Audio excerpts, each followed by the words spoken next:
এই ভিডিওর সবচেয়ে অন্যতম আকর্ষণ মায়াপুরের সবচেয়ে বৃহত্তম মন্দির, শুধু মায়াপুরের না, বিশ্বের সবচেয়ে বৃহত্তম মন্দির, যেটি 35 তলা বিল্ডিং বা ভবনের সমান। তো গোশালার পাশে রয়েছে খড়ের এক বিশাল শালা। এখানকার যে খড় রয়েছে, এই খড়গুলি দিয়েই এই গোমাতাগুলিকে লালন পালন করা হয়। গোশালায় গেলে আপনারা গোশালার যে ক্ষীর রয়েছে সেই ক্ষীরটি অবশ্যই আহার করবেন।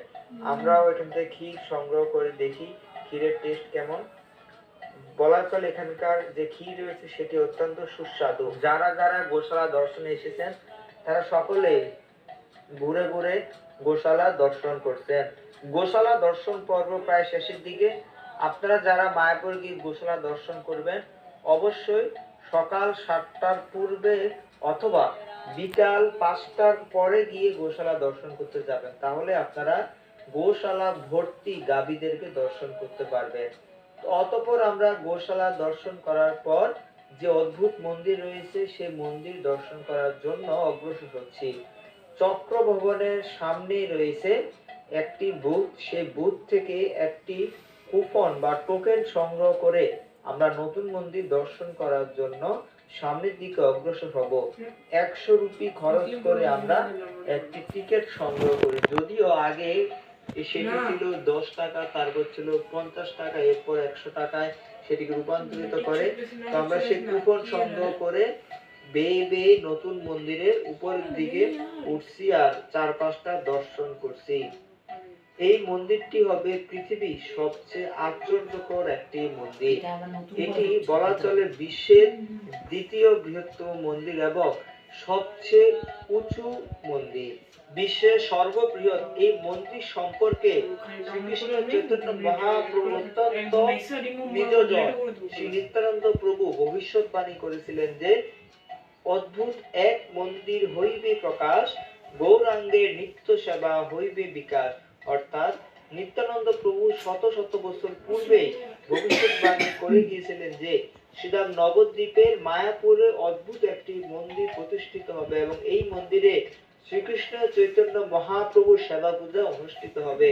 তো ভগবান নিত্যানন্দের এই ভবিষ্যৎবাণী অনুসারে মায়াপুরে 35 তলা উঁচু এই মন্দিরটি প্রতিষ্ঠিত হচ্ছে। বর্তমানে যে মন্দিরটি রয়েছে সেখান থেকে ভগবান শ্রী রাধা মাধবের বিগ্রহ, শ্রীকৃষ্ণ চৈতন্য মহাপ্রভু সহ পঞ্চতত্ত্বের বিগ্রহ, তারপর ভক্তর্ক ভগবান নরসিংহের বিগ্রহকে এই নতুন মন্দিরে এনে প্রতিষ্ঠিত করা হবে। যে 3টি অল্টার আপনারা দেখতে পাচ্ছেন, এই 3টি অল্টারের মধ্যে 3টি বিগ্রহকে এখানে প্রতিস্থাপন করা হবে। আমরা আপনাদেরকে 4-5টা একটু দর্শন করাই।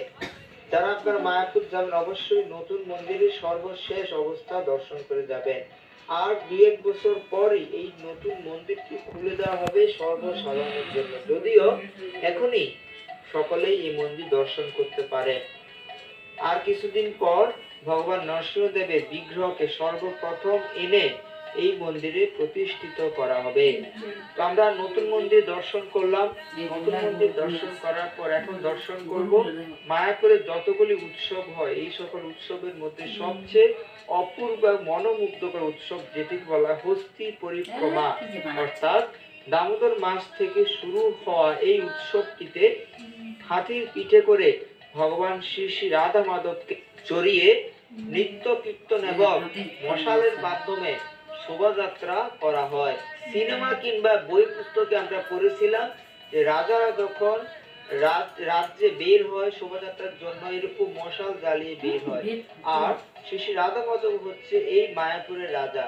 তাই রাজা শোভাযাত্রা করতে বের হয়েছেন, সামনে রয়েছে মশাল এবং হাতির পিঠে করে তিনি সমগ্র মায়াপুরকে ঘুরে ঘুরে দর্শন করছেন। এই হস্তি পরিক্রমা বা হাতি পরিক্রমা দর্শন করতে হলে আপনাকে শীতের সময় মায়াপুরে গিয়ে এই হস্তি পরিক্রমা দর্শন করতে হবে।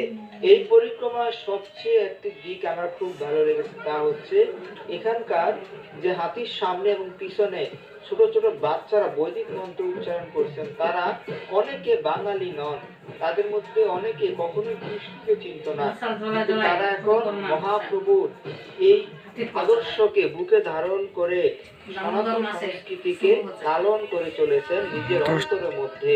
তো আমরা ভিডিও প্রায় শেষের দিকে এখন অবস্থান করছি।